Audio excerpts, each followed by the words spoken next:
کچھ چیزیں ایسی، میں مختلف شہروں میں جاتا ہوں، جس شہر میں گئے وہاں لوگوں نے یہ کہا جناب یہاں جو مولانا ہے نا، بعض لوگ یہ باتیں بڑی چسکے لے کے سنتے ہیں، یہاں جو مولانا ہے نا وہ کچھ نہیں کرتے، آپ بڑے اچھے ہیں، یہاں جو پیر صاحب ہیں وہ بڑے گڑبڑ ہیں، آپ بڑے اچھے ہیں۔ تو میں ان سے کہتا ہوں کہ میں اس لیے اچھا ہوں کہ میں تھوڑی دیر کے لیے آیا ہوں، میں نے چلے جانا ہے۔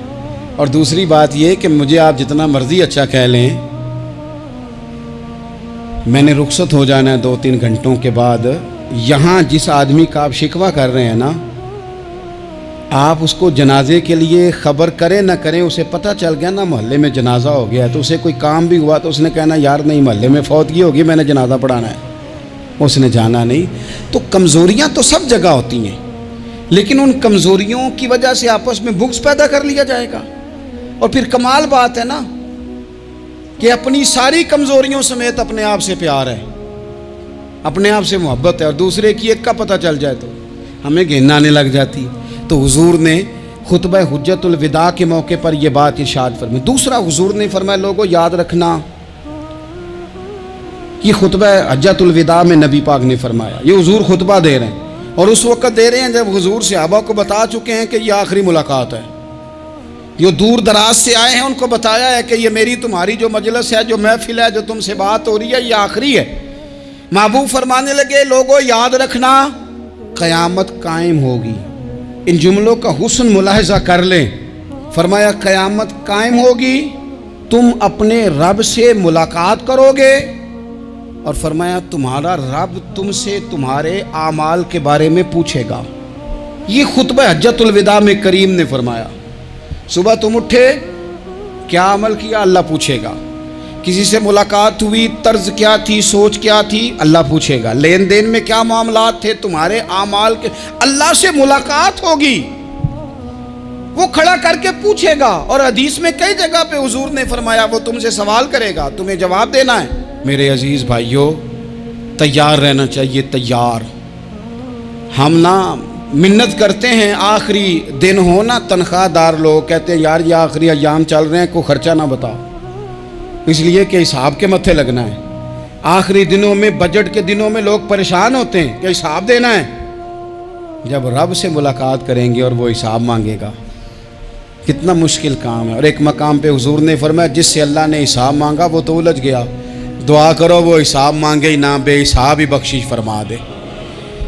نبی پاک صلی اللہ تعالیٰ علیہ وآلہ وسلم نے ارشاد فرمایا اسی خطبہ حجت الوداع میں، حضور فرمانے لگے سن لو، میں نے تم تک اللہ تعالیٰ کا پیغام پہنچا دیا ہے۔ اب جس شخص کے پاس امانت رکھی ہو اس پر لازم ہے کہ وہ امانت اس تک پہنچا دے جو اس کا مالک ہے۔ ہم بہت سارے لوگ ایسے ہوتے ہیں، ہمارے پاس امانتیں ہوتی ہیں، کچھ بھی نہ ہو تو کچھ لوگوں کے راز کی امانت ہوتی ہے، کچھ بھی نہ ہو تو کچھ لوگوں کی باتیں ہم تک پہنچ جاتی ہیں، وہ راز ہوتا ہے، وہ امانت ہوتی ہے۔ مجلس کی گفتگو بھی امانت ہے، لیکن ہم امانتوں کا خیال نہیں کرتے، خیانت ہو جاتی ہے۔ بہت محتاط ہو کر اپنی زندگی میں امانتوں کا خیال کیا جائے۔ یا ایھا الذین آمنوا لا تخونوا اللہ والرسول وتخونوا اماناتکم وانتم تعلمون۔ اللہ فرماتے ہیں ایمان والو، نہ رب سے خیانت کرنا، نہ رب کے رسول سے خیانت کرنا، نہ آپس میں ایک دوسرے سے خیانت کرنا، جانتے بوجھتے ہوئے یہ کام نہ کرنا۔ وانتم تعلمون، جانتے ہو، تمہیں پتہ ہے۔ کبھی بھی بددیانتی کا مظاہرہ نہ کریں اپنی زندگی میں، کبھی بھی۔ اور یہ بھی یاد رکھ لیں، بچوں کو کیا پتا کہ ہمارا ابا حلال لا رہا ہے کہ حرام لا رہا ہے، آپ لا رہے ہیں نا، تو وہ تو بیچارے بھولے پن میں کھا رہے ہیں، تو حساب آپ نے دینا ہے۔ جنہ لی تو پاپ کمائے ہن کتھے نہیں ہو تیرے کر دے، بلا نا۔ تو بچوں کا تو یہ معاملہ ہے بھائی، اللہ ماشاءاللہ کہ وہ وقت پہ ہی، شادی کے 10-15 دن کے بعد ہی ان کو پیغام مل جاتا ہے کہ اگر ہمارا علیحدہ گھر ہو تو میں مرضی سے سجاؤں، تو میں مرضی سے سنواروں، تو میرا کوئی مطلب اپنا سلسلہ ہو، تو بڑے ٹائم پہ ساری باتیں شروع ہو جاتی ہیں، وہ تو معاملہ ہی بالکل اور ہے۔ تو بالکل کسی بھی امانت میں کبھی بھی خیانت کرنے کی کوشش نہ کریں، اور یاد رکھیں مال حرام جہاں آتا ہے وہاں بڑی تباہی آتی ہے، جہاں لوگ بددیانت ہو جاتے ہیں وہاں معاملات بڑے خراب ہو جاتے ہیں۔ اللہ تبارک و تعالیٰ دیانتداری کی توفیق عطا فرمائے۔ حضور نے خطبہ حجت الوداع کے موقع پر فرمایا میں نے آج جاہلیت کے سارے سود ختم کر دیے۔ نبی پاک میدان عرفات میں کھڑے ہو کے فرمانے لگے جس بندے نے بھی کسی سے پیسے لیے ہیں وہ اصل رقم دے گا، زائد نہیں دے گا۔ حضور کے بڑے قریبی تھے ایک، فرمایا انہوں نے بھی کچھ لوگوں سے پیسے لیے ہوئے، چونکہ وہ سب لوگ کرتے تھے، حرام ہی نہیں تھا۔ فرمایا میں ان کو بھی حکم دیتا ہوں کہ یہ اصل رقم وصول کریں گے، کسی سے ایک پائی بھی زیادہ وصول نہ کریں گے۔ نبی پاک صلی اللہ تعالیٰ علیہ وسلم نے خطبہ حجۃ الوداع میں ایک باریک بات حضور نے بھی، یہ آپ نے ضرور سمجھنی ہے، بالخصوص جو لوگ تھوڑا دین پر عمل کر رہے ہیں، جن کا لبادہ مذہبی ہو گیا، جنہیں لوگ حضرت صاحب، قاری صاحب، علامہ صاحب، مفتی صاحب، حاجی صاحب، بزرگوں کہہ کے بلاتے ہیں، وہ اس پر توجہ کریں۔ میرے نبی پاک صلی اللہ علیہ وسلم نے خطبہ حجۃ الوداع کے موقع پہ ارشاد فرمایا، لوگو شیطان اب مایوس ہو گیا ہے، وہ تم سے بتوں کی پوجا نہیں کرا سکے گا، ہاں وہ تمہیں چھوٹے چھوٹے گناہوں میں مبتلا کرے گا، وہ تم سے چھوٹے چھوٹے عیب کرائے گا، تم سمجھو گے یہ تو غلطی کوئی نہیں، فرمایا اس سے بچ کے رہنا۔ اب وہ مایوس ہو گیا، بتوں کی پوجا نہیں کرا سکتا، تمہیں اپنی پوجا نہیں کرا سکتا، لیکن چھوٹی چھوٹی غلطیاں، ایک مقام پہ فرمایا نا، چھوٹا گناہ ہونا تو مومن اسے پہاڑ سمجھتا ہے، اتنا بڑا ہو گیا، اور منافق کہتا ہے یہ تو کچھ بھی نہیں۔ تو اپنی زندگی کے اندر چھوٹی چھوٹی کوتاہیاں، حضرت سعدی فرمایا کرتے تھے سیلاب اچانک نہیں آتے، پہلے چھوٹا سا سوراخ ہوتا ہے دریا کے کنارے، اسے بند نہ کیا جائے پھر بڑا ہو جاتا ہے، پھر وہ ٹائم آتا ہے کہ بند ٹوٹ جاتا ہے، بستیاں ڈوب جاتی ہیں۔ پہلے چھوٹا گناہ انسان کرتا ہے، چھوٹا، پھر اس سے آگے بڑھتا جاتا ہے اور بڑی بڑی غلطیاں ہوتی ہیں۔ اللہ تبارک و تعالی ہمیں رائی کے دانے کے برابر بھی غلطی کرنے سے محفوظ فرمائے۔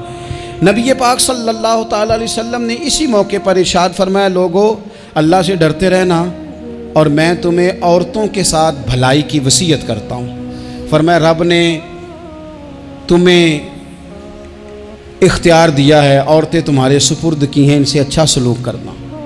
فرمایا اگر کبھی کوئی ان پر تمہیں سختی کرنی بھی پڑے تو اتنی کرنا جتنی ان کی غلطی ہو، ان سے درگزر کرنا، ان سے پیار کرنا۔ اسلام نے خاتون کو باقاعدہ حقوق دیے، باقاعدہ، صحیح بخاری میں حدیث ہے۔ یہ جو نوجوان ہیں، مطالعہ کرنے والے، پڑھنے سننے سمجھنے والے، یاد رکھا کریں ان چیزوں کو۔ حضرت بریرہ رضی اللہ تعالیٰ عنہ حضرت عائشہ صدیقہ کی کنیزہ ہیں، حضرت مغیث رضی اللہ تعالیٰ عنہ ایک صحابی ہیں، ان کی وہ اہلیہ ہیں، وہ اپنے خامد سے علیحدگی چاہتی تھی، ان کے خامد بڑی محبت کرتے تھے، علیحدہ ہونا نہیں چاہتے تھے، خاتون رہنا نہیں چاہتی تھی۔ انہوں نے بڑی سفارشیں کرائیں کہ میرا خامد، میری بیوی مجھ سے صلح کر لے، حالانکہ وہ خاتون کنیز ہیں، خادمہ ہیں، کوئی بڑے قبیلے سے بظاہر تعلق نہیں۔ بالآخر انہوں نے گزارش کی، سیدہ عائشہ صدیقہ رضی اللہ تعالیٰ عنہ سے کہا، کچھ اور ذرائع اختیار کیے۔ حضرت مغیث نے رضی اللہ تعالیٰ عنہ، ان کے شوہر نے، کہ نبی پاک علیہ السلام کی خدمت میں عرض کریں، حضور میری سفارش کریں کہ یہ مجھ سے صلح کر لیں۔ تو نبی پاک علیہ السلام نے حضرت بریرہ رضی اللہ تعالیٰ عنہ جو کنیزہ ہیں، خادمہ ہیں، ان کو بلا کے کہا تمہارا خامد صلح کرنا چاہتا ہے۔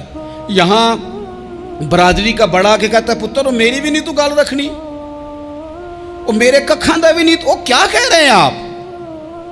اللہ نے اسے حق دیا ہے، اور جسے حق اللہ دے اس کا رسول دے، اس سے کون ہوتا ہے کوئی حق چھیننے والا؟ نبی پاک صلی اللہ علیہ وسلم نے حضرت بریرہ سے کہا تمہارا خامد صلح کرنا چاہتا ہے اور وہ روتا ہے تمہارے لیے، اور اس نے بڑی سفارشیں کی ہیں، تم اس سے صلح کر لو۔ حضرت بریرہ رضی اللہ تعالیٰ عنہ عرض کرنے لگی، یا رسول اللہ صلی اللہ علیہ وسلم آپ جو حکم کریں میں حاضر ہوں، ایک بات پوچھ سکتی ہوں؟ ایک گزارش کر لوں؟ ایک صرف حضور میرا بولیا چولیا معاف کری، ایک بات کر لوں؟ تو کہا کرو۔ عرض کی یا رسول اللہ یہ آپ کا حکم ہے یا مشورہ ہے؟ یہ محبوب کی بات ہے، محبوب کی۔ کوئی بزرگ کیوں جبر کرتا ہے کسی پہ؟ کوئی حضرت شیخ کیوں کہتے ہیں زبردستی عورت کو کہ تو جا؟ نبی پاک صلی اللہ علیہ وسلم نے فرمایا صلح کر لے۔ یا رسول اللہ ایک بات عرض کروں؟ کرو۔ حضور حکم ہے کہ مشورہ ہے؟ تو نبی پاک نے فرمایا نہیں، مشورہ ہے۔ تم عاقلہ ہو، بالغہ ہو، اسلام تمہیں با اختیار کرتا ہے، چاہو تو رہو، چاہو تو خلا لے لو۔ عرض کرنے لگی حضور اگر مشورہ ہے تو پھر میں مغیث سے صلح نہیں کرنا چاہتی۔ میرے محبوب نے فرمایا تو جس حال میں راضی ہے میں بھی راضی ہوں۔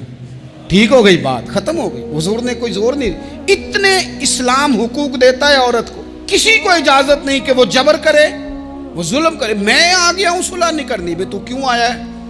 تو نے وقت گزارنا ہے، جانے وہ خاوند کس طرح کا ہو۔